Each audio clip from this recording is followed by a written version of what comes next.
We'll get into some of those hits today on the FiveStack from Donald Trump and the big American machine. Another shout out to Team Europe yesterday winning the Ryder Cup. The shenanigans from the absolutely hammered ass MAGA Americans saying "fuck you, Rory," insulting guys from Team Europe, calling Shane Lowry a Teletubby because he's overweight. Listen, I love the shenanigans too. Like I love a good ribbing. But what I saw this weekend was like Trumpism taken in the face at Bethpage Black, where all the maggots, like they had the fucking MC get thrown out. The How do you MC know of the it was Ryder Cup Trumpers doing that? How do you know it was the Trumpers doing they were all wearing MAGA shirts, running around like with flags on their backs, hammered ass, drunk, getting ejected, How did they trying get to in? attack players. Oh, they bought tickets, dude. Isn't it That's expensive? America. Expensive? Yeah, of course it's expensive, dude. Maggots will maggots will spend all their kids' diabetic money on trips to the Ryder Cup. I just wanted Really? you to know. Yeah, absolutely. Yeah. Well, it was a really offensive display of fanship. I mean, that's not the way it's meant to happen in the golf world. Everyone's meant to be very strict and ordered and collected. Polite etiquette is of the Europe gave it back just as much as they took it, though. Rory was like, fuck you, fuck you, fuck you, after he nailed a 14-foot putt on Saturday. He told another fan to shut the fuck up in the stands. He was giving everybody the finger.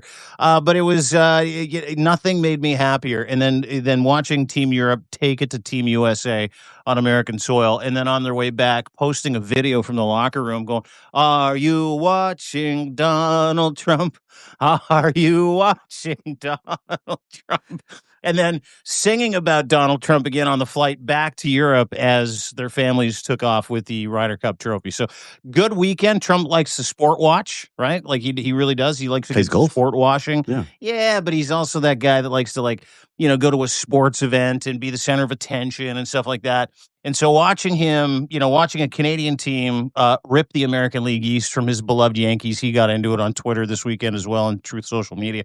And then watching his beloved Team USA Ryder Cup team just get shellacked this weekend made me a happy guy. I just wanted to point those two things out before we started. Well, thank you. Thank you for telling me all that. I needed to know, and now I know, so I feel very informed. Well, no, it's good. Good to know. I love Schadenfreude where I can find it. Absolutely. Should we get into the countdown? Please. What do you got going for us today, my friend? Where do we start? There is breaking news going on. Donald Trump and Benjamin Netanyahu have just wrapped up a meeting and a press conference, and they've emerged with details of a 21-point Gaza ceasefire proposal that could end the war within 48 hours. Special Envoy Steve Witkoff delivered a plan demanding Hamas release all hostages, at least 20 alive, but many are deceased, while Israel immediately halts all Gaza operations and begins with a phased withdrawal. It's unclear if Hamas is behind all of this. They may, in fact, agree to it, according to Trump and Netanyahu. And Israel must also stop targeting Hamas leaders in Qatar to maintain negotiation channels. All the Arab countries supposedly behind this, and even the president has given himself a whole new job here, was given a whole new job as the chairman of the board. Let's listen to this, Steve. We call it the Board of Peace, sort of a beautiful name, the Board of Peace, which will be headed not at my request. Believe me, I'm very busy, but we have to make sure this works. The leaders of the Arab world and Israel and everybody involved asked me to do this, so it would be headed by a gentleman known as President Donald J. Trump. So there, of course, he would be the chairman of the Gaza board. Of the Board of Peace? Yeah, same guy that's attacking like Portland, sending the military into Chicago, arresting its own citizens, militarizing, authorizing the use of lethal force against his own people. He's the chairman of the Board of Peace. This should go well. Yeah. Yeah, and it's also the worst job in the entire world because it won't go well. And of course, he'll be carrying the whole thing. Yeah. Tony Blair is the other guy. Prime Minister Tony Blair, formerly Prime Minister of the UK, is going to be on the board as well. Also known for being a little bit compromised along the way by all sorts of people, including Ghislaine. No, it wasn't Ghislaine Maxwell. It was the former wife of Richard Murdoch, Rupert Murdoch. Sorry, what's her name? Jerry Hall? No, the Asian spy. She was a Chinese spy. Listen, Rupert Murdoch has been married 44 times. So. Yeah. Well, the one time he was married to Wendy Dang, who's a Chinese spy who was also romancing Tony Blair. But that's an aside. Anyhow, so there's a She must be really cute. She has a way about her, apparently. She's also best friends with Ivanka and Jared. There you go. Yeah. Small, intimate circle. And And she also dated Putin for a while. No kidding. Yeah. Did she really? Well, that's what they said. That's how you influence leaders, I guess. But she's not 12. That's weird. She's not 12 and she's female. But we have a peace deal potentially in the United States and in the Middle East. Sure. So that's good news. Listen, hold it. Hold it. We shouldn't be laughing after, hundreds of thousands of people were killed and maimed in Gaza. That's not what we're laughing about. I just heard a clip of Donald Trump say he was going to be the chairman of the Board of Peace.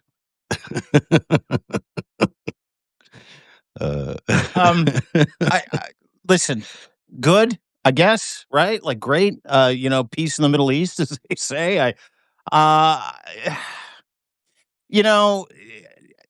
Clean up on aisle 4. What we saw today, and I watched almost the entire press conference coming on with you, was a very conciliatory, different message.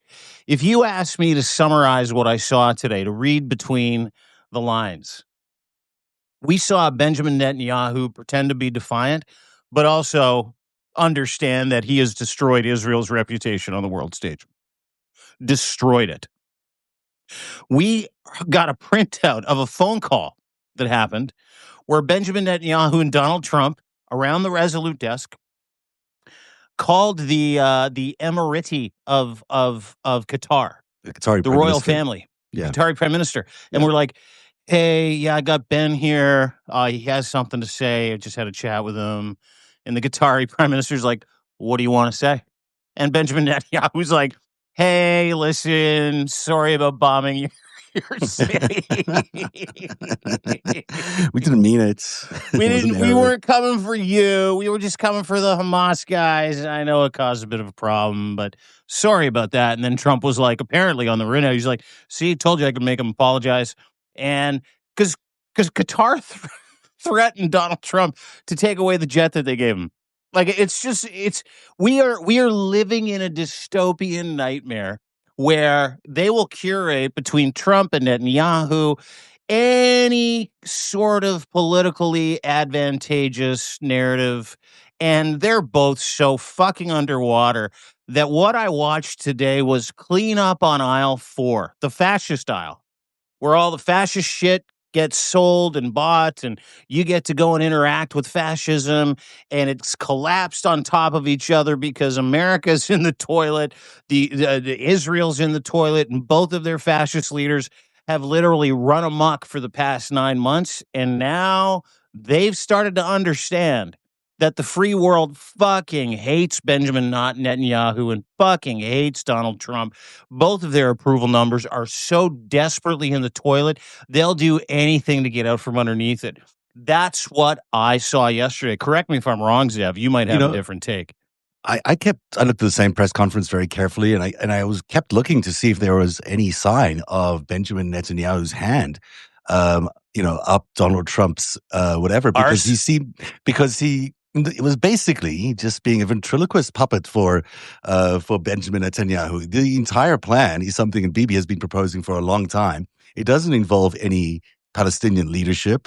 It doesn't involve any Palestinian rights. It involves clearing out the entire Gaza Strip and turning it into, what will probably be a pleasure resort for people along the Mediterranean. It is, it completely ignores the fact that he's been clearing out that area with completely indiscriminate killings. Yeah. God knows how many people have actually died in that whole tragedy and have been displaced and will never go back home, it seems like. And so this is a sad day, really, for anything. And the supposedly independent president of the United States is not really an independent president of the United States. He's basically just, pushing Bibi's agenda on his behalf. And can I ask you a question? That's what I saw. Yeah. Well, totally. I saw the same thing you saw. It was, Bibi Netanyahu working Donald Trump like a sock puppet. Literally, that is exactly what I saw. But both were very conciliatory. And to your point, there is no difference between what Donald Trump and Netanyahu are trying to do with Gaza as to what Vladimir Putin and Donald Trump are trying to do to Ukraine, with Ukraine. You've got two powers, right? Donald Trump has nothing to do with Gaza. America has nothing to do with Gaza other than the proliferation of billions of dollars worth of munitions to continue to commit genocide. And they're deciding the fate of a sovereign state today. 21 points. yeah. So we're gonna decide what that looks like. And to that point, the same thing happens with Donald Trump and Ukraine, where he's negotiating Ukraine's fate with the country that is invading Ukraine. He's negotiating Gaza's fate with the country that continues to commit genocide in Gaza. Yeah. So, like to your point, and I think you nailed it.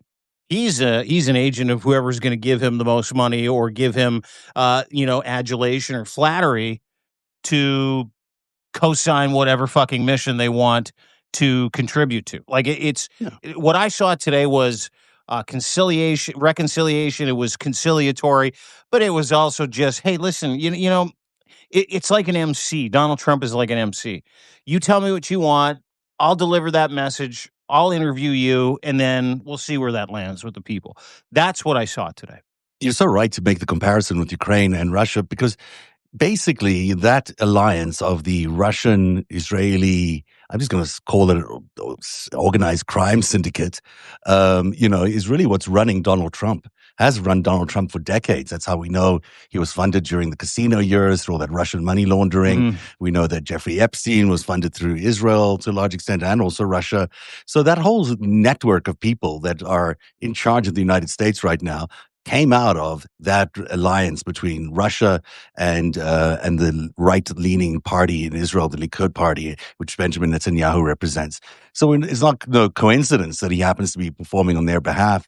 He is part of them. This is part of that organization, and it's sadly, costing the Palestinian people their statehood, and it's also going to be incredibly damaging to the Jews in North America. I think I think the world has turned against Bibi in a way that is going to start hurting people who are not involved, but are going to get targeted for it, especially the more liberal-minded Jews in America, which are 70% of those people, of Jews in America, are considered liberal, democratic Jews. Can I give you a stat? Yeah. That really backs up what you're saying. Netanyahu has literally co-opted the plight of the Jewish people. And in Canada this last year, and I do work with a couple of different organizations to help protect different groups from ideologically motivated violent extremism, and one is a Jewish group. And I've got very wonderful, progressive, liberal-minded friends who are Jewish, part of, the Jewish community. The Jewish community in Canada, we got about 37 million people in Canada. They account for 1% of the population, 1%. After Bibi Netanyahu started his campaign against Gaza, right? And I'm not talking in the first couple of months. I think, you send a whole bunch of jihadis into Israel to commit genocide against the Jewish people, expect a fucking terse response, and they got it. After the first year, they all sort of started to say the same thing. Yeah, it's time to chill out. I'm like, why? And they're like, well, we don't like being followed home from work. We don't like people protesting in front of our synagogues. We don't like having our schools shot up. And what this is doing, it's fomenting so much anti-Jewish, anti-Israel sentiment that it's hurting people in democratic countries who came to democratic countries to escape that type of persecution that was so needless and awful. And 1% of the population today, 1% of the population is Jewish. They account for 70% of hate crimes over the past 12 months. Just to back up what you're saying. No, I believe that. And what's tragic about what's going on right now with the dictators of the world, the Trump, Putin, Netanyahu alliance, and then some, is that they're now building a media company that is going to be so massive in the United States. They're going to control all the media plus TikTok, plus CBS, likely also CNN. That they are, and Netanyahu spoke about this to a bunch of so-called Israeli influencers last week, and there's a clip of him saying that, that he hopes the TikTok purchase goes through because that's the weapon that he needs in order to change the way Americans perceive Israel. And then he said he really hopes Elon starts to support him too, because Elon's such a good friend with X. Which when you really read Twitter or X these days, it's full of tension building posts between Israel and Americans. So the whole thing, maybe Bibi, Trump, Putin all belong to that, supported by the Orthodox Chabad movement. A small amount of Jews in America, about 10% of Jews in America are Chabadniks and Orthodox. The vast majority are secular, liberal-minded, more left of center of Jews. And what's happening is that those people, the liberals, are getting targeted now because this tiny fraction of ultra-religious Jews are controlling of this policy because they've gotten control of Putin, Trump, and Netanyahu. And that's, that sets up a very uncomfortable scenario, especially when we consider what happened in World War II. Yeah, and you know what? I go back to this. I don't know if you saw the viral video Mandy Patinkin put out, where he was imploring his Jewish brothers and sisters to look at what Netanyahu was doing and ask them a pretty pointed question, screaming into the camera. Do you not know that they did this to us, and we're doing it to them? Yeah. And hey, listen, the visuals are stunning. We've seen them for a couple of years now. The starvation, the anguish. We've also seen the visuals of the brutal and barbaric attack on October 7th, which should never and will never get swept under the rug, because there was so much goodwill after that happened for the people of Israel. There always has been goodwill, because the Muslim extremist faith has tried desperately to destroy Israel and Jews. It is part of their mantra. It is part of who they are. It's part of their propaganda, who just want to exist. War-weary, very tired Jewish people. And there was an opportunity here after October 7th where Benjamin Netanyahu, deep into some serious scandals of his own, with the Israeli Supreme Court bearing down on him for his fascist activities, for fraud, for embezzlement, where I believe he saw an opportunity. There's a reason why everybody who questions, the ongoing death, destruction, mayhem, and misery of the Palestinian people, not Hamas, I think they should be wiped off the face of the fucking earth. Everybody does. But there's a reason why he paints everybody that puts their hand up and says, this is too much, as anti-Semitic, because that is the only fucking card he has left in the deck to play. Yeah, it's so disturbing. And today, well, yeah, dude. And you know what? My Jewish friends know that. My Canadian Jewish friends know that. My American Jewish friends know that. Jewish people that are in the chat know that. Smart people understand that Benjamin Netanyahu is to the Israeli people what Donald Trump is to America. Mm-hmm. And unless Benjamin Netanyahu is literally pulled out of government, I don't see this ending. It doesn't matter what they said in the Oval Office today. It doesn't matter how many points in their 21-point plan they get to. The goal has always been and continues to be a one-state solution. All of my Jewish friends here that are part of every major Jewish advocacy group in Canada that protects Jewish people from ongoing hatred, disinformation, misinformation, hate speech, they say the same thing. We believe in a two-state solution. But their prime minister doesn't. And the reason why their prime minister doesn't is because he's so fucking busy trying to outrun the long arm of the law that he needs this. And the misrepresentation and the damage that's been done to the Jewish communities here in North America has been absolutely nuclear, and it is one of the saddest fallouts, other than the genocide of innocent people in Palestine. One of the saddest fallouts that I've seen from what's going on in Gaza between Hamas and Benjamin Netanyahu. And we have to stress that this is a peace proposal today. The ceasefire proposal is a one-state proposal. Yep. There really is no indication here that this is going to be a springboard into two states or anything like that. No, it's just like, we're going to stop bombing the shit out of you, but we're just going to continue to take everything we want. Yeah, basically it's saying Donald Trump's going to run the territory on our behalf, with Tony Blair as his deputy, and it's going to run for Israel. The Board of Peace. Yeah, the Board of Peace. PIECE or yeah. What kind of peace? Dude? I bet he thinks it's funny too. Yeah. Your other point, by the way, just before we move to the next story, is that it's really important that people start paying attention to that media conglomerate, because it's going to swamp out a lot of thinking from the traditional left-leaning Jewish organizations and people out there. And number 4, or is this number 5? This is number 5. An ex-Marine with Trump signage at his home rammed his pickup truck into a Latter-day Saints church in Grand Blanc Township yesterday, opened fire, then torched a building, 4 dead, 8 wounded. Trump instantly declared it an attack on Christians by the radical left, despite the shooter's evangelical background and investigators finding zero evidence of the leftist motivations. Even more so, I think he had a Trump sign on his front porch. Trump sign on his front porch. He had the MAGA flags in his truck, and was a massive Trump guy, by the way. And I'll get to that in a second. Yeah, well, you can go to it right now, because this guy is being... Obviously, there's not a single shred of evidence to make this leftist violence of any form. But if you ask Donald Trump, it is. And of course, it's not stopping their campaign against the left-leaning liberals. Listen, holy wars don't start themselves, Zev.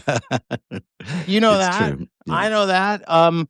Thomas Jacob Sanford, 40-year-old Michigan guy in Grand Blanc, Michigan, had a long-standing hatred for Mormonism. Now, let me explain that to you. Even though Donald Trump tried to frame what happened at this Mormon church in Grand Blanc, Michigan, as an attack on Christians, specifically evangelical Christians, this is where my apostate evangelical nature comes in handy, fellas and ladies. It's awesome. They look at Mormonism like they look at Jehovah's Witnesses, like they look at Christian Science, like they look at every other religion that isn't theirs. They're cults. They literally teach kids in Bible school how to defend their faith and how to poke holes in Mormonism, calling it a cult. Okay? In Mormon faith, they believe that Jesus was killed on a stake, right? That's what they believe. The Christian religion believes they were killed on a cross. So we already have a really serious discrepancy between these two religions that, really fucks up all of their jewelry sales for the year. Yeah. But when you look at what happened in Grand Blanc, Michigan, really simple, okay? And these are receipts. I've got an entire article about it. The entire article not only covers all right-wing, former military, mentally and emotionally unwell people, but this gentleman was a MAGA guy. He had a Trump shirt on that said, I drink liberal fucking tears. I mean, Trump 2016, Trump 2020, Trump 2024. His wife has said he was a major Trumper who became disillusioned. Tell me if this story sounds familiar. Who spent a lot of fucking time online, who was buried underneath legal bills and hospital bills because his daughter was sick, and he hated Mormons.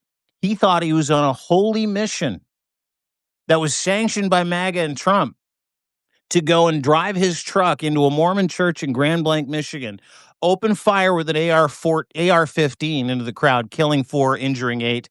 More, apparently. I think the death toll is now around 7 or 8, if I'm not mistaken, and about a dozen injured. And he shot people in the name of anyone? Donald Trump. MAGA. Yeah. MAGA. The day before that, a guy named Nigel Edge, formerly known as Scott Beausevier, also another decorated Navy veteran who had a head injury, shot a whole bunch of people in South Carolina at a bar. Guess what he was? An anti-gay MAGA guy. Tyler Robinson, Joshua John. It is the exact same profile, a disillusioned, angry white man, some mostly young. The gentleman in Michigan was 40 years old, Thomas Sanford. And they're all MAGA supporters who come from MAGA supporting families, MAGA supporting backgrounds, and they all love Donald Trump and hated gay people. And they also hated anybody that stood between them and what they thought to be their holy war. When we think about what's going on in Portland, Chicago, LA, any other city that Donald Trump has sanctioned ICE to go and whoop that ass, okay? It's with people like Nigel Edge. It's with people like Thomas Sanford. These people are not just emotionally unwell. Not only do they have PTSD, Thomas Sanford, a decorated war veteran from Iraq who did a couple of tours of duty, Neil Edge, highly decorated, Purple Cross winning Navy veteran. They all bought the fucking farm. They were all militarized and radicalized by the same people.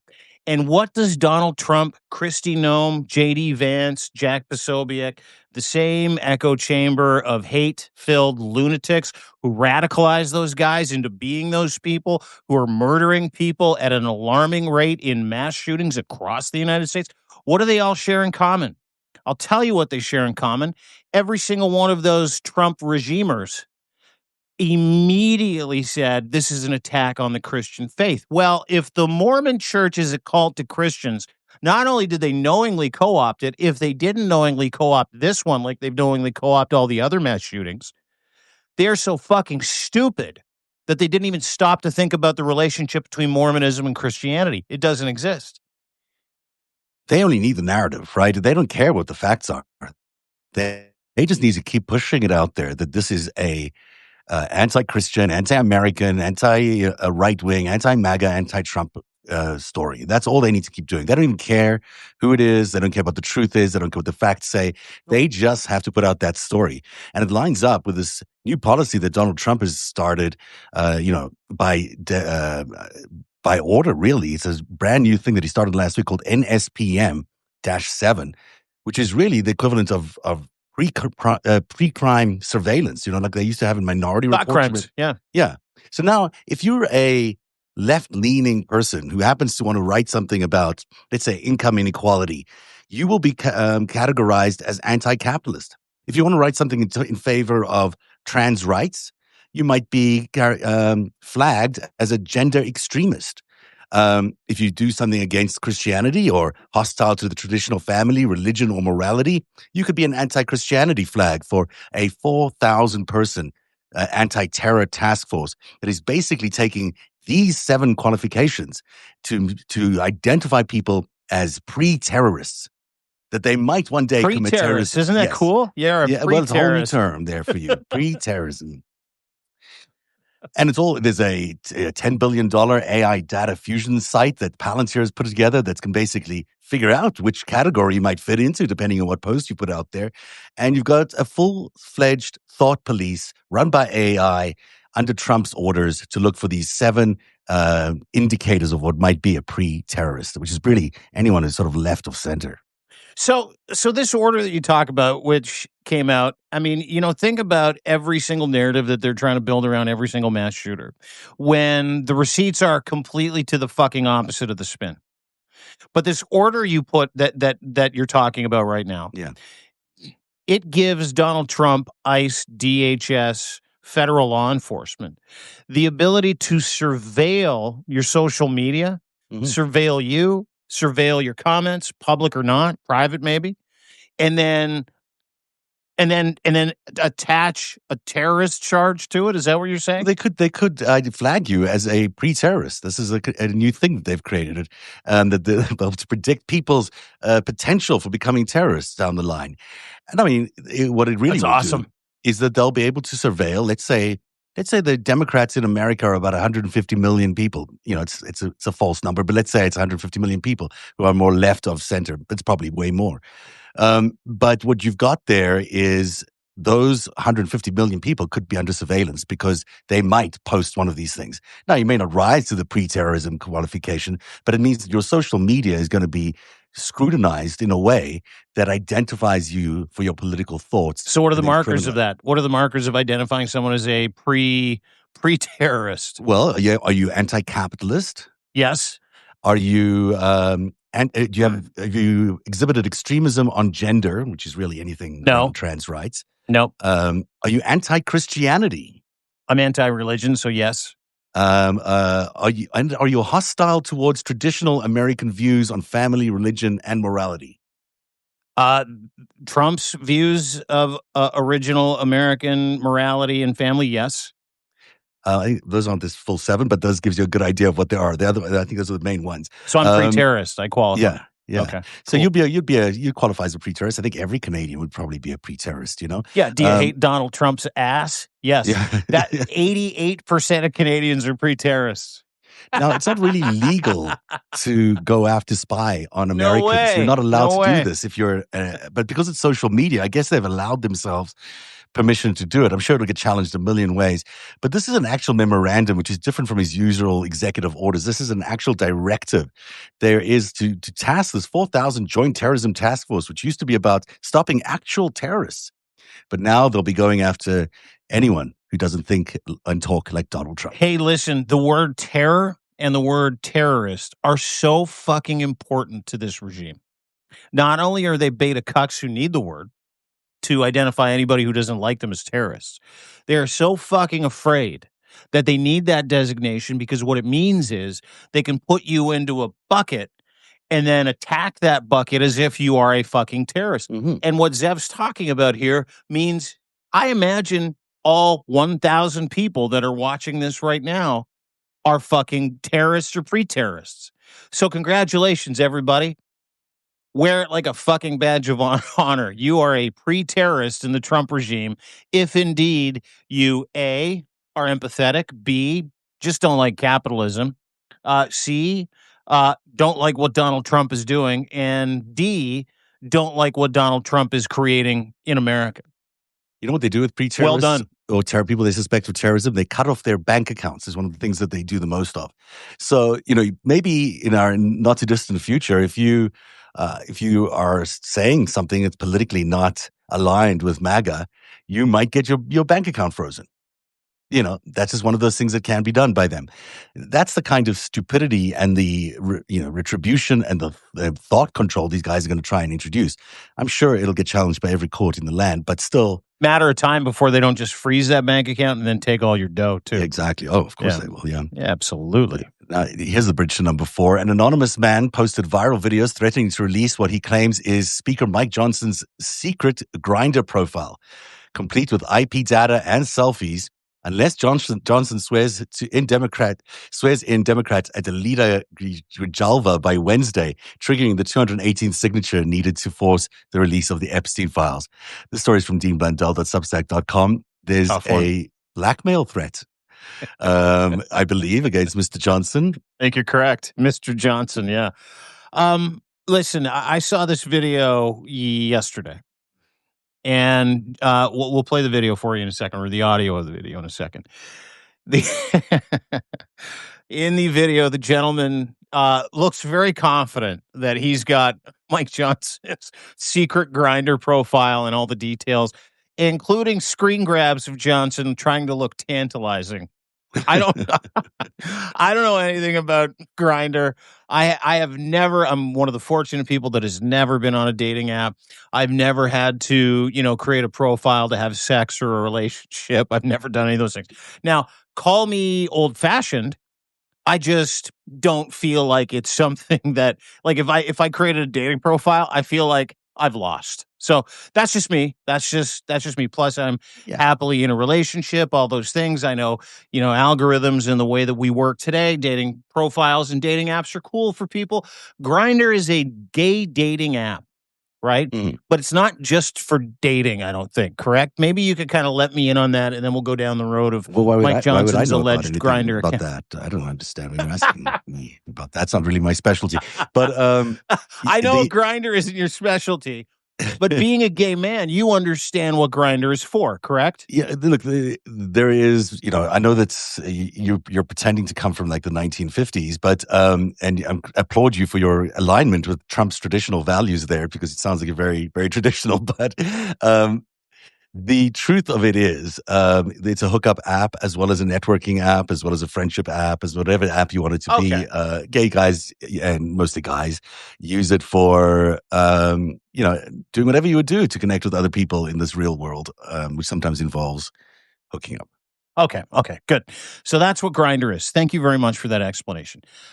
Now, I have heard rumors for a while about a job. See, what kind of job? But I've heard rumors for a long time about Mike Johnson being on Grindr. I've seen screenshots of guys lifting weights and Mike allegedly sliding into their DM saying, "You look really great. You have such an emotional capacity you've got a beautiful emotional inside." And it's just weird, the weird shit.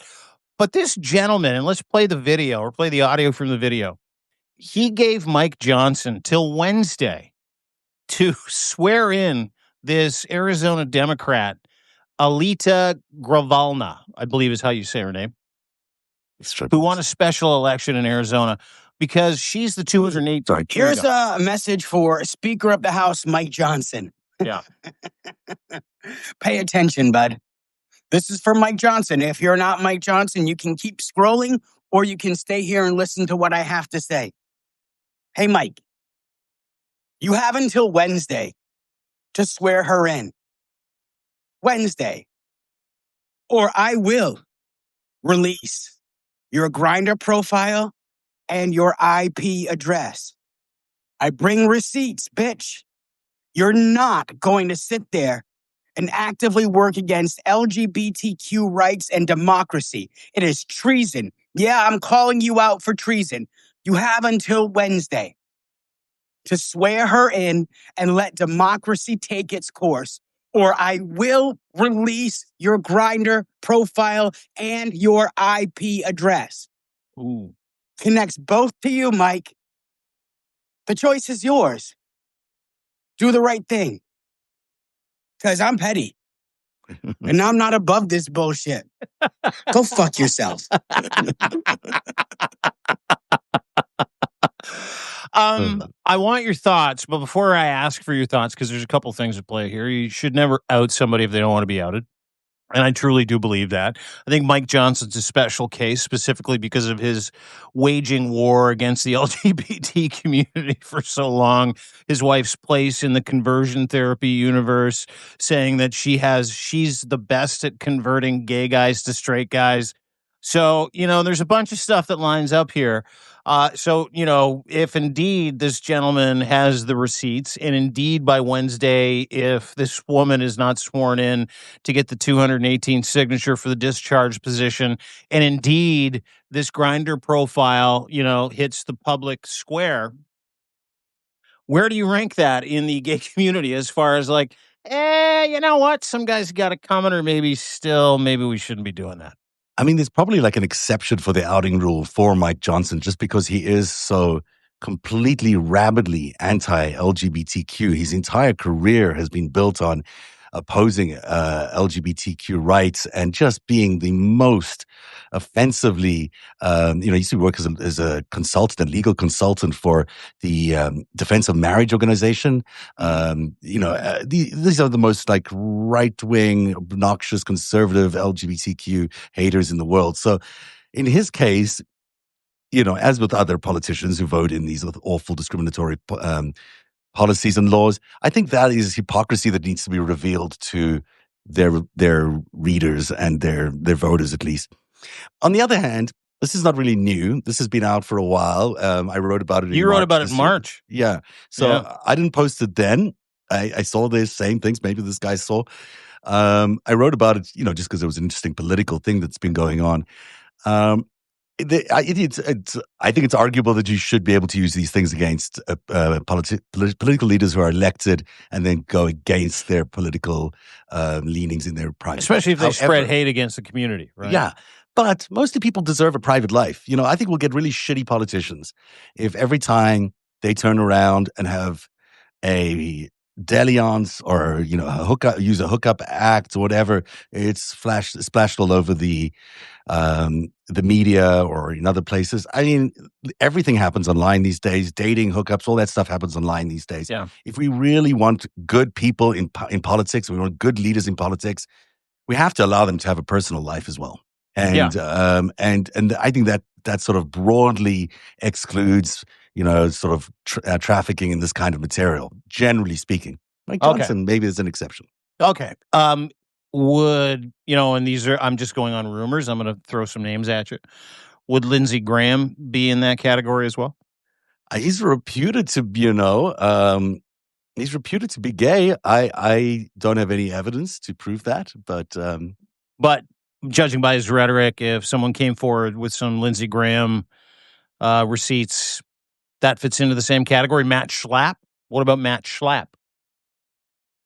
Difficult one. But yeah, I think Matt Schlapp could probably be included in that category of people you could do. And Lindsey Graham, he doesn't. I don't think he's actually been vocal about LGBTQ stuff, but he might have voted for it, but I don't think he's been that vocal about it. Oh, he's voted for it. There have definitely been lots of representatives from the House, from the GOP who've definitely done some gay things in their lives that have had to Okay, so suffer can we go down that political road? consequences. I just want to listen. Every time there's a major GOP gathering, like Charlie Kirk's memorial service, It's as as gay an as anything. example. That's Gay AF. Yeah. Charlie, God, I love doing a fucking Substack live with a gay dude. But Charlie Kirk's service, Grindr put out a note that said 72% uptick in hookup requests this weekend with the Charlie Kirk Memorial. What is with this rumor? What is with the rumor that there are so many Republican men walking around like alpha males that have this penchant, which, God bless them. I mean, whatever you want to do, you wherever you get your kicks, I guess. But like, is there something to this, or is this just a weaponized rumor where it's like anywhere a bunch of Republicans show up for a convention, Grindr hookup stats go off the charts? I mean, there's a lot of conservative people who are in that conservative machine that have very little, ethical guidelines in their lives and will do what they need to do in order to gain power. Is it repression though? Like, is it they've grown up in these conservative homes and they've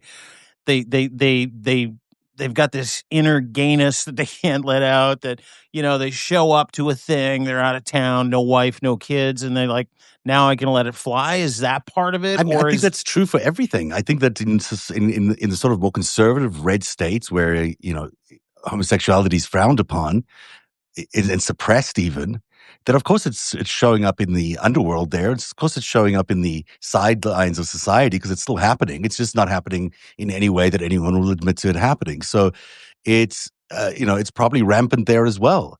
But when you bring all these people together, in one place and they don't often get to see each other, and they're supercharged. Yeah. I think I get a little excited. But it is an appalling thing that, the evangelical movement can't, find its way. They can't square the gay circle. Yeah. It's like, it's such a weakness for them. But everyone from Peter Thiel on down, there's another gay person who, I find it unfathomable that he supported Donald Trump, but there he is. And there he was, at least supporting Donald Trump and still is today. Yeah. I'm fascinated by this secretive, threatening, gay underbelly of the GOP. Like I don't care what anybody does. You like dudes, I like blondes, right? You're bisexual, I like redheads. Like that's how I look at it. The fact that they can't actually be themselves and they put up this front, thou doth protest too much, comes to fucking mind with guys like Mike Johnson, MAGA Mike Johnson, and his wife, who calls herself, quote, an expert at converting gay men to straight men. I fucking love that about her bio. It's fucking hilarious. I'm like, oh, she would know. And then these rumors that came out, and then how certain that gentleman was. And listen, I know we live in the digital age where anybody can do anything. It might be AI, da-da-da-da-da-da-da. But the repression in that community, that political community, and how these guys have to cosplay, seemingly, in many circumstances, if the statistics bear out, I find it actually really fucking sad, to be honest with you. I really do. It may be pervasive throughout society, It may just be that there is a lot more gay stuff going on than people are willing to acknowledge in any way throughout society. There's probably a lot of people, who might be married, who just do gay things on the side. It's probably just been this way for a very long time. And, but if you just do gay things on the side, aren't you just gay? No. Okay. If you identify as straight, you're straight. Yeah, but if you do gay stuff on the side, you're either bisexual and gay, right? Or adventurous, whatever. I mean, like, don't do what MAGA Mike Johnson's doing and what Matt Schlapp's doing. Is like, hey, I like all of it. Great, good for you. I'm glad you like all of it. But let's just persecute the gay movement. Like, let's fit ourselves into a party that like literally holds up the trans and LGBTQ community as a target for our political whims. Meanwhile, guys like Matt Schlapp are walking around grabbing balls and fucking propositioning interns at CPAC, and like it blows my mind all the time. I'm like, listen, I could give two shits what you do with your life, but the hypocrisy that seems to be centralized to the GOP and specifically to the Republican Party. And listen, I don't want to get into tropes. I don't want to get into stereotypes. I don't want to get into any of that stuff. But it seems to me that the GOP is this party of repression that is literally filled with a whole bunch of dudes who are like not interested in traditional marriage, even though they use that as a cudgel. Meanwhile, they go to a memorial service for one of their fucking alt-right podcasters, and it's like, party time, fellas. Let's get the lube out. Let's connect with some guys online and have a great time in the Four Seasons. Like, that's how it feels. Well, if you need to organize a party, call the gays. They throw good parties. Maybe those guys just love a good party. Yeah, maybe. Just, I don't know. Throwing a good GOP. The number 3 story on the countdown today: Pete Hegseth has ordered hundreds of generals and admirals to physically assemble at Quantico tomorrow for what Trump calls a warrior ethos briefing, the first such mass gathering in modern history, parking America's entire military command in one publicly announced location, while Trump addresses them about being strong, tough, and compassionate, raises massive security and civil military concerns. Now, I've been writing a lot about this over the weekend. There's a lot has happened since this was first announced. It seems that Donald Trump is now crashing the event, or so they say. He'll be speaking to them for a couple of hours, or maybe a little less tomorrow, instead of just Pete Hegseth talking to the 800 amassed generals.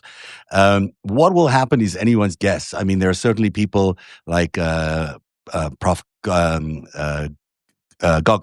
who's saying that he believes that it's, that basically Trump is big-footed Hegseth, and he's changed the whole agenda for tomorrow. I still am hearing that what it's going to be about is a complete shift in American policy away from being outward-facing to using the military internally, domestically, and that domestic defense is where it's all going to be, repositioned, and that the generals really have to sign off on this because it's requiring, amongst other things, to sort of ignore the Posse Comitatus Act and, change what the military is all about. So implied in everything that he'll be talking about tomorrow will be this notion of you either do this or you have to leave. So that's looks like a purge, sounds like a purge, maybe a nice way of doing a purge. Yeah. Terrence Goggin wrote a great report, special report. Go to Terrence Goggin's West Point Professor Substack, subscribe to him, read his latest special report on this. I asked him to come on the show today. He did not respond. We will get him on the show. That's because I think I was meant to do him tonight, but that's okay. Oh, you're doing him tonight? I might be, but I'll tell you about that in a second. Okay. No, dude, I'll watch. I mean, listen, he is seminal in this conversation. He knows the players. He is as steeped in military history, the oath, the priesthood, the brotherhood, the sisterhood of the American Armed Forces. And so his take on this whole thing, which was actually, it relieved some stress and pressure. It did. It was a good take. I needed to read it. Yeah, I did too, because what we heard was, which is still at foot, that Pete Nutsack, decided to call all of these generals in to read him the Riot Act. Now, as soon as the world found out about that, the pushback was enormous. If you can imagine the public pushback of us going, what the fuck, a drunk Fox News anchor is going to teach the smartest military minds in America about the warrior ethos? Are you fucking kidding me? To that point, we seem to have been right. Goggins basically says the military doesn't fucking like Donald Trump. Military doesn't like Pete Hegseth. And they made it known that this was a terrible fucking idea, which is when Donald Trump was like, hey, this is just going to be a meeting. It's like rah, rah, rah. I'm going to go in, talk to these guys. But this is also a trial balloon for Donald Trump because his goal is to take over the military. He doesn't have the military. They fucking hate him. They hate Pete Hegseth. They hate him. They hate what he's doing, politicizing the U.S. Armed Forces and this priesthood, this brotherhood, this sisterhood of people who swore an oath with their lives to duty, honor, country. Those are the three things. These guys of the United swear States. their oath to the Constitution. So they're not easily going to be removed from that oath. That's a very important oath for them. And so Now- Donald Trump got that feedback, Yeah. and he quickly, as Donald Trump does, pivots to, oh, it's just going to be a get-together. We're going to have tea. Yeah. We're going to have coffee, a couple Diet Cokes. I'm going to get to know some guys. It's like a symposium or a meet and greet or a fucking lunch and learn. But he's Esprit de bringing the corps. most important military minds from around the world in for a fucking meeting where Pete Hegseth was going to say, do it my way or you're gone. Now Donald Trump is starting to understand the severity of the terrible relationship he and the Department of Justice have with the people that they're trying to co-opt so he can become America's first dictator. So that's straight from Terrence Goggin. That was absolutely like, you read that this morning. I read that this morning. I'm like, oh fuck, thank God. Thank God the military isn't on board. Unless we're being spun by Trump. Yes, the military might not be on board, but the message to them might be still the same, which is basically the strategy is shifting to domestic defense. It really is. Yeah. And, implied in what he's going to say tomorrow is this is the new mission, follow it or pay the price for that in the career. I don't think, from everybody I've talked to, we had Malcolm Nance on the show last week. You won't find a more, serious dude when it comes to the military, the oath, the separation of the military from the executive branches of the government. And he's of the opinion that, hey, listen, if indeed that does happen, which he thinks it's going to happen, to your point, is that you're going to see the military effectively draw a line in the sand. Yeah. Yeah, I think that's true. And I think that's basically what they've messaged to him and messaged to Trump is your boy Hegseth is crossing the line to such an extent that we're not going to be anywhere near this. So, unless you want him to be embarrassed and you to be embarrassed by 800 generals walking off the job, you got a problem. So and they don't want to embarrass, like the military minds in America. They want to protect the office of the president. They don't want to protect the guy in it. And so they probably, from my understanding, from what I've heard, they gave him a heads up. They gave the office of the presidency a heads up. They're like, we don't play that. This is a fucking terrible idea. Donald Trump does what Trump does, which is spin in a moment's notice. No problem. Yeah, whatever you need. Because he needs them for what he needs to do. And he's not going to get them. And so he realizes the overstep. Now, Pete Hegseth, interesting. He's on an island today. So that kind of doesn't really matter what he says in that meeting because Donald Trump has now thrown him under the bus. The Trump regime is starting to throw him under the bus. The U.S. military complex is throwing him under the bus, and nobody in the United States military respects the man. So it's going to be an interesting week, and I think that this meeting is going to be a head fake, if anything. But I don't doubt that they're going to try to float that, let's go after the leftist trial balloons and see what happens and try to paint some sort of understanding that we need to fight this war at home against an ideology that is nameless and faceless and a complete excuse to go after Americans. And I think what you're going to get is the United States military and the men and women who have served it with distinction say, not interested, suck it. Absolutely. You don't go for what's the line about not going for the king unless you're going to Yeah, hit the market, whatever that line is. You better not miss when you come for the king. Don't go for the generals of the United States Army or military. No. Because if you miss that, your job is going to be on the line. And I think Hegseth's job is on the line. You've got 3 big scandals that have been floating around him. This is the 3rd. You just can't see him surviving this one. You don't bring 800 generals from around the world off their very important jobs, from their very Maybe he's bringing him in for pull-ups. Do some pull-ups. The beautification centers, they need some beauty. Maybe he's bringing him into weed whack in Washington. Mow some lawn on the Such an East effective Mall. leader. Yeah. Where are we? Number 1, I think. We are number 1. Sorry, we're a little long today. The government faces midnight tomorrow shutdown as over 100,000 federal employees execute their deferred fork-in-the-road resignations on September the 30th. So the largest workforce exodus in history, hitting precisely as the funding expires. Democrats are demanding healthcare protections. Trump is playing chicken, and we'll meet with him this afternoon, but don't expect much out of that. We're about to get a lot of people leaving the federal government and also an increase in unemployment related to that. So that is all happening in 24 hours. It's very dramatic and it's super important, and it looks like it's going to go ahead. Yeah, the government shutdown serves Donald Trump in incredible ways, by the way. I don't know if you read this week that, something in the neighborhood of the 30,000 people that Doge has gotten rid of in certain government aspects. 70% of them have the government is begging them to come back because they can't do the business of the government today. Add that to Donald Trump and this mass resignation of 100,000 federal employees.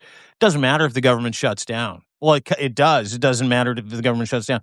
You've got a pretty unhappy group of federal employees who are staging a fuck you strike, who will cripple the government's ability to actually do the work of the people if indeed there is no government shutdown, number one. Number two, if there is and there's a government shutdown, you've got a warlock of an asshole with absolutely no oversight who gets to set his agenda and do whatever the fuck he wants until the government resumes. That's the scary part here, is there will be a complete lack of oversight, complete lack of pushback, and Donald Trump knows this. Now, here's the catch, and I think a lot of people need to understand this, is Republicans, the grand old party, or the gay old party, whatever you want to call it, depending on the conversations we had today, the grand old party owns the White House, they own the House, they own the Senate. This is 100% Donald Trump's shutdown. Yeah. And he has canceled several meetings with Democrats. He has excoriated Democrats. He has tweeted and Truth Socialed about how this will be the shutdown of Democrats. They control nothing. Nothing. All they're saying is don't cut ACA. Don't cut the Affordable Care Act. Don't cut it. How it has been presented to the American people is, and I watched a couple of tweets and some fucking proxies go out today going, oh, they're trying to, the Democrats are trying to get $1 trillion for Guatemalan sex changes. Guatemalan sex changes. That's how it was presented today. No, they're not. That's U.S. aid. By the way, they're not paying for Guatemalan sex changes. They're paying for gender-affirming care for people in countries that have emerging economies and no health care to speak of. That's part of this. It's just U.S. aid. But my point is this, is the misrepresentation of this. Every American and everybody who's involved in this has to understand one thing and one thing only, that the grand old party, the Republicans, Trump, MAGA, own the White House, the House, and the Senate, and this is all on them, period, stop. 100%. And also, people are blaming the Democrats for supposedly wanting to give Medicare and Medicaid to people who are illegal immigrants. That is not. That doesn't happen. On it's not allowed. The people who are on Obamacare happen to be small business owners or self-employed people, of which everyone who's watching right now knows plenty of them, who get their health care, their real health care from Obamacare, like going to see the doctor when they're sick or going to, getting emergency surgery or getting surgery when they need it or just buying the medication marginalized that they people, need. People that don't make a lot of money, old folks, that kind of shit. People running their own businesses that are the lifeblood of America's economy. Those are the people who are going to lose their health care because of this Republican, supposedly conservative party that is supposedly supportive of these people, but is pulling their health care so they can give tax breaks to the rich. That is unbelievable. It's total inequality, and it's make me anti-capitalist and maybe be on the list for pre-terrorism. You're a pre-terrorist. But, call me a pre-terrorist. Yeah. No, but listen, you bring up an incredible point, is the framing and the narrative of this. And again, you can't believe anything from a pathological liar like Donald Trump or anybody in the Trump regime. None of what the Democrats are asking for has anything to do with Guatemalan sex changes or trans athletes being allowed to compete or any of the other bullshit reasons that Donald Trump or any of his other sycophants give you on any late night talk show, on CNN, on MSNBC, on Fox. It's got nothing to do with any of those things. Democrats are literally asking for Americans to not lose their health care. Americans who can't afford it, small businesses who can't afford it, which has saved countless lives and countless numbers of families, businesses, and human beings in the United States from medical bankruptcy over the past 10 years. And so what Donald Trump is doing is like, I want that money.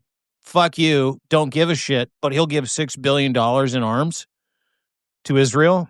And 20 billion, by the way, to the Argentinian government for some bizarre reason. Just to float their guy down in Argentina, Yeah. because if he doesn't exist, then they can't point to an economy that works when it doesn't, and they are fucking bankrupt. And they won't give you any money. They won't protect your Affordable Care Act. They won't protect your health insurance. My God.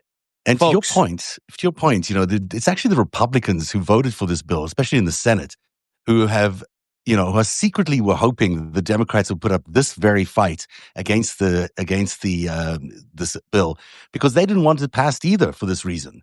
There are people Josh Hawley from Idaho, who basically, I might have, someone's gonna have to tell me there, but Josh Hawley was really upset about the possibility of healthcare, of Medicare being stripped away from his constituents, and he still voted in favor of it. But his argument was, well, they'll strip it out later on. Well, they haven't stripped it out later on, and it's still there. The cuts are still happening, and Donald Trump's to blame. Yep. Yeah, without question. I mean, there's no sugarcoating or glossing over what he's trying to do. There's, a government shutdown is good for him. A government shutdown means that he's not on any leashes, even though he's on very few to begin with, because he owns every executive branch of government. Yeah.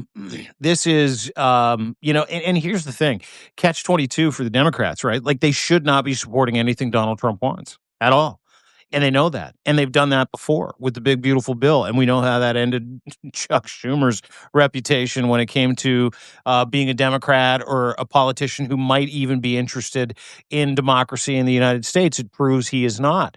And so, Democrats are supposed to shut down government. They should not vote for this. They should not help Donald Trump get this bill passed. They should not. They need to shut down the government. But Donald Trump has a way of gaslighting something into policy. He's got a way of convincing people that, it's these terrible Dems. But you have to look at the excuses that he gives. You have to look how fantastical they are. Sex changes in Guatemala. He's basically saying that they want $1 trillion so they can force trans people into women's sports. You have to be a fucking moron to believe that. Yeah, it also stops the Epstein files from being released, and it also allows him to declare war on other countries, which is, by the way, might be incidental to the reasons he's giving there. That is the FiveStack for today. DeanBlundell.substack.com has a lot of the stories we've had on the show today, and people should check it out, as they always do. Oh, you got to check out the Mike Johnson Grindr video. I did. It is good stuff. So it's good. Maybe you'll publish it by tomorrow if it comes out. Oh my God, dude! I published the Give Send Go link for the trucker convoy, the fake trucker convoy. Sebastian Gorka threatened to have me killed. If you think for a second, if I'm in receipt of Mike Johnson's Grindr profile, that I won't post it, you're crazy. Well, I'll talk to you afterwards. I'll send you my the things I have. Maybe you'll want to publish them. But I will. Dude, I'm no all problem. out of fucks to give anymore. I'm all in. That is what's going on at DeanBlundell.substack.com. 50% off until the end of the month, which is, it's coming right up. So 2 people days. should really take advantage of that. At narrative.org at 7 p.m. tonight, I hope to have Terence Goggin, although I'm a little concerned that he hasn't said yes, finalized yet, but he should be around at 7 o'clock. We should be doing this whole conversation around the generals meeting tomorrow, what's really going inside there. And also, we'll have other guests on. So that's happening tonight at 7 p.m. on narrative.org. I'll be watching. Thank you for doing this. By the way, Lev and I didn't get our weekend roundup. He's under the weather. We'll be back tomorrow, and we'll cover Friday, Saturday, Sunday, Monday. So we'll be back with the weekend roundup. Have a You're great welcome day. To join us tonight at 7. Tonight at 7? Wow, we'll see. I've got dinner plans, but yeah, I might. How can you be watching and doing dinner plans at the same time, mister? Well, because I've got AirPods and I can watch while I'm at dinner, dude. You can watch. You're allowed to have dinner. Thanks, buddy. I'll show you the tape afterwards. I appreciate it. No, I'll watch it. But everybody go subscribe to narrative.org, DeanBlundell.substack.com. Thank you so much, everybody, for spending some time with us today. Hopefully you found it enlightening. Hopefully you found it affirming and informative. Please share this with as many people as you can. We're here because you're here. We do this because we are you. Thank you for being here for the FiveStack, and we'll see you tomorrow, everybody, 3 o'clock. Cheers, everyone.